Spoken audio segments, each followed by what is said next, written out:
We put a grandfather clause into the law, but it was insufficient. Nobody knows what he said today. The man is such a skillful sophist. No one actually knows what Obama said. You have to be a Greek philosopher to understand what he said today.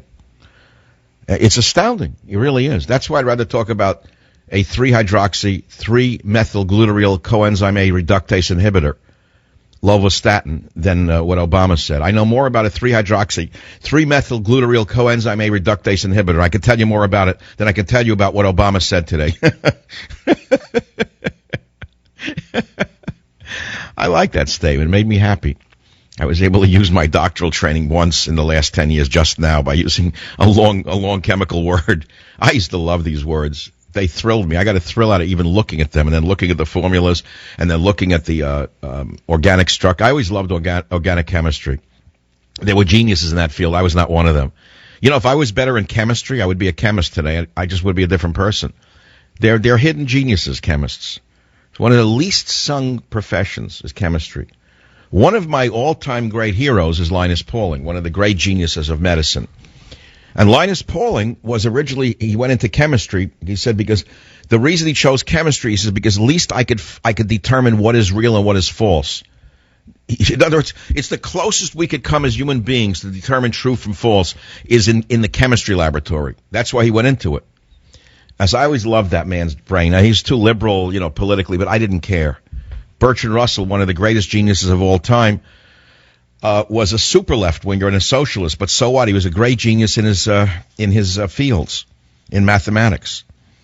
If you read Principia Mathematica, which I struggled through, you can understand what I'm talking about. You can't wipe out a man's entire life because of his politics. Then you become what? What does that make you? If you wipe out a man's entire life because you don't like his politics, what does that make you? A closed-minded bigot. Many people hate me. They don't know me. They heard I'm a right-winger. So they wipe out 28 books and all of the good I've done for the world because they're bigots. They're small-minded bigots. That's why I say I'd rather say the words 3-hydroxy, 3-methylglutarate coenzyme A reductase inhibitor than Barack Obama. I'd be happier. I'd live longer. So now we have a moron at MIT named Jonathan Gruber.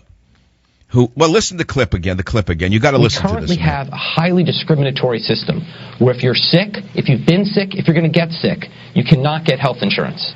The only way to end that discriminatory system is to bring everyone into the system and pay one fair price. That means that the genetic winners, the lottery winners, who'd been paying an artificially low price because of this discrimination, now will have to pay more. You understand how twisted this is, don't you? You understand what a twisted sister this character is. You know where the word bullying is coming from, don't you? From bullies. You watch and see. Whoever talks about bullying is bullying you into listening to their rubbish about bullying. Now you have the same type of mentality here of this twisted sister, in my opinion, saying that this is a discriminatory system, that if you're not sick, you should pay more. And if you are sick, you should pay less. If you've kept yourself healthy, you should pay more. If you've lived like a pig in a slob and you're diseased, you should pay nothing. If you like your doctor, screw you, you can't keep your doctor. If you hate your doctor, good, we'll make sure you keep your doctor. It's Alice in Wonderland. It's upside down under these people. They're mentally insane. Liberalism is a mental disorder. Liberalism is a mental disorder. So I'm talking about something a little different, Statin side effects. Because now the drug industry, along with the doctor industry, has conspired to get together to peddle the class called statins to more and more people. Now, the evidence is not supportive that it will reduce the risk of heart attack. You ask legitimate cardiologists who are honest, and they will tell you that if you've had a heart attack, yes, it will reduce the risk of death and another heart attack. That is true. But if you've not had a heart attack, there's no evidence whatsoever that it reduces the risk of the first heart attack. To this day, there isn't. I've read the literature. Show me a study that shows the opposite. I'll change my mind. I'm open-minded. I'm trained in science, which means I'm open on this subject. I still wouldn't take statins. Even if, God forbid, I got a heart attack, which is inevitable one day, unless I die of something else first. It's inevitable. Look, I had an Italian doctor friend once. He was so philosophically wonderful.